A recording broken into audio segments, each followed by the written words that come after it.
Okay. लहान मुलांच्या अनुषंगाने मी काही प्रश्न काढलेत ओके. मुद्दाम. ओके. कारण सध्या ना आया खूप कन्फ्युज्ड आहेत, की लहान मुलांच्या दातांची काळजी कशी घेतली गेली पाहिजे. बरोबर. आणि फ्रिक्वेंटली इकडचं-तिकडचं जे खाणं होतं, त्यांनी जे दातांची समस्या करेक्ट, येत आहेत. करेक्ट. तर हे काही प्रश्न मुद्दाम त्या खास आयांसाठी काढलेत मी. सगळ्यात पहिला प्रश्न हा आहे, की साखरेमुळे दात किडले जातात, बरोबर, चॉकलेटमुळे किडले जातात, हे आपण बरोबर. ऐकलंय हो. कायम. तर लहान मुलांना साखर किंवा चॉकलेट हे इंट्रोड्यूस कधी केलं पाहिजे? जितक्या उशिरा करू तितकं चांगलं आहे. बरं. मुळामध्ये 6 महिन्याचं बाळ असल्यापासून डेंटल चेकअप्स केले जावेत असं रेकमेंडेड आहे. पण हे प्रॅक्टिकली कितपत पॉसिबल आहे माहिती नाही. घरातल्या घरात त्यांचं ओरल हायजीन मेंटेनन्स हे आया करू शकतात. गॉसपीस माहिती असेल तुम्हाला, जे आपण पांढरं बँडेज वापरतो. अच्छा. हां, हां. रेषा-रेषा हो, असलेलं जे हो, हो. पांढरं बँडेज आहे, तर ते आपल्याला स्टराईल कुठल्याही मेडिकल शॉपमध्ये मिळू शकतं. सो बोटाच्या भोवती ते बँडेज रॅप करून आपण हिरड्या साफ करू शकतो लहान मुलांच्या. आणि हे जितक्या लवकर रेजिम तुम्ही स्टार्ट कराल तितकं दातांसाठी चांगलं आहे. अच्छा. साखरेबद्दल इंट्रोडक्शन जर तुम्ही म्हणाल तर गुळापर्यंत ॲक्च्युली सगळं ठीक असतं प्रोसेस. गुळाची साखर होताना जेव्हा सल्फर वापरलं जातं, तिथे सगळी गडबड होते. ओके. सो ही रिफाईंड शुगर जेव्हा जास्तीत जास्त प्रमाणामध्ये लहान मुलांना दिली जाते, आपण जेवढं ओरल हायजीन मेंटेनन्सकडे लक्ष देऊ शकतो ॲज अन ॲडल्ट, तेवढं लहान मुलांना त्या गावीही नसतं, की आपल्या तोंडामध्ये साखर तशीच आहे. किंवा काही वेळेला काही मुलांना पार्लेजी चं बिस्किट म्हणजे ग्लुकोजचं बिस्किट आणि दूध असं दिलं जातं. ते एक्स्ट्रीमली चिकट बनतं. मिश्रण जेव्हा बनतं ते, किंवा दूध साखर पोळी ह्यासारख्या गोष्टी जेव्हा एक्स्ट्रीमली चिकट बनतात आणि त्या त्यांना खायला दिल्या जातात आणि ते तसंच राहतं. त्याच्यानंतर पाणी, दात साफ करणं हे होत नाही आणि मग कीड सुरुवात होते लागायला. सो ह्या गोष्टींपासून जितकं लांब ठेवता येईल, रिफाईंड शुगरपासून, तितकं चांगलंच आहे.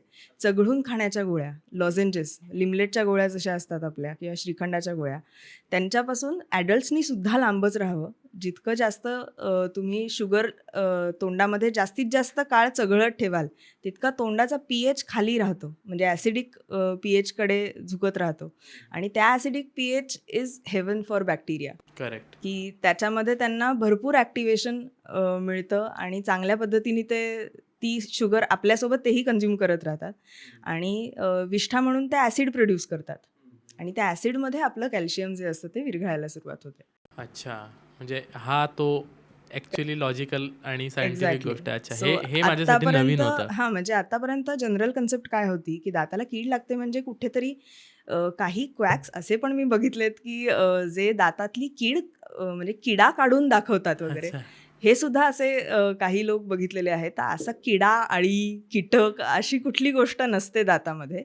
अ, दात ॲक्चुअली बॅक्टेरिया डायरेक्टली खात पण नाही. हं.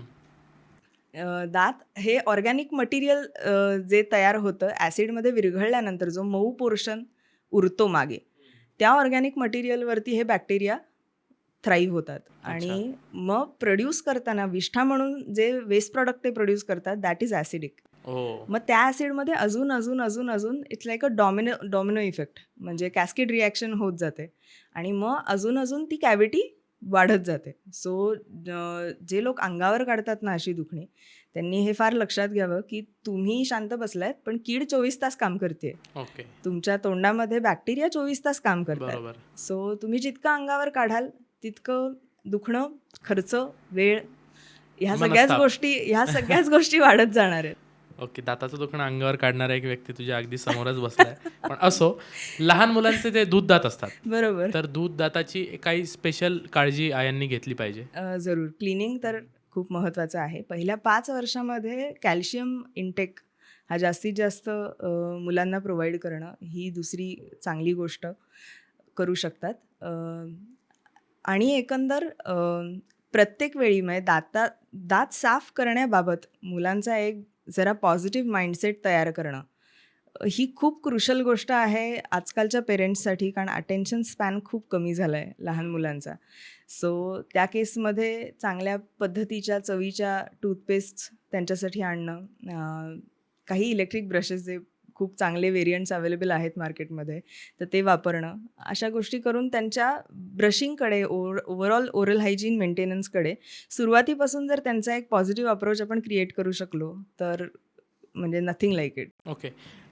थोडासा विषयांतर होईल, पण हो, दूध जरूर. दाताचा विषय जो हो, आला, हो, हो. तर काय वयाचा स्पॅन काय असतो, की दूध दात शक्यतो या वयामध्ये सगळे पडून मग कायमदात यायला सुरुवात होते, असं बरोबर. असतं काही की? असतं. ओके. आपल्या आयुष्यामध्ये आपल्याला 2 डेंटिशन्स दिले आहेत. वेगवेगळ्या मॅमल्सना वेगवेगळे सेट ऑफ डेंटिशन्स दिलेले आहेत. सो आपल्या 2 डेंटिशन्सपैकी सुरुवातीपासून 2 वर्षापर्यंत आपले सगळे दुधाचे दात जे असतात ते उगवतात.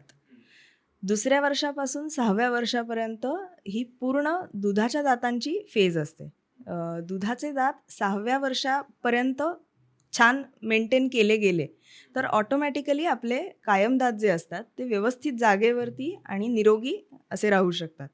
6व्या वर्षी आपले पहिले कायम दात जे असतात ते उगवायला सुरुवात होते. म्हणजे ते तयार खूप आधीपासून होत असतात. ते उगवायला पहिल्या 6व्या वर्षापासून सुरुवात होते आणि मग हळूहळू जे दुधाचे दात असतात त्याच्या खालून कायम दात तयार व्हायला जसे जसे वरती येतात तसे ते सैल होत जातात दुधाचे दात आणि ते पडून त्या जागी कायम दात येतात. सो काही वेळेला असेही पेशंट्स आलेले आहेत, म्हणजे आई वडील त्यांचे असे म्हणतात की बाबा दुधाचा दात आहे काढून टाका, तसंही कायम दात येणारच आहे. सो दुधाचा दात ॲक्च्युली मार्गदर्शक म्हणून असतो की ह्या अमुक ठिकाणहून कायम दाताला उगवायचं आहे ह्याचे डायरेक्शन दुधाचा दात देत असतो. सो अनेक वेळेला मी पेशंट्सना हेही सांगते की दातांना अवयवाचा दर्जा द्या प्लीज. अच्छा. म्हणजे काढून टाकण्याबाबत इतके एन्थुझियास्टिक असतात हां. की दात वाचवण्याकडे नसतंच म्हणजे लक्ष. सो फॉर एक्झाम्पल नॉट म्हणजे being mean to any other profession, पण 2 किडनीज आहेत, एक खराब झाली तर इतक्या सहजी आपण काढून टाका असं म्हणू का? तसंच 32 दात आहेत तरीसुद्धा त्या दातांचे काही प्रकार आहेत. वेगवेगळ्या आकाराचे दात आहेत, त्यांचं वेगवेगळं आपापलं फंक्शन आहे.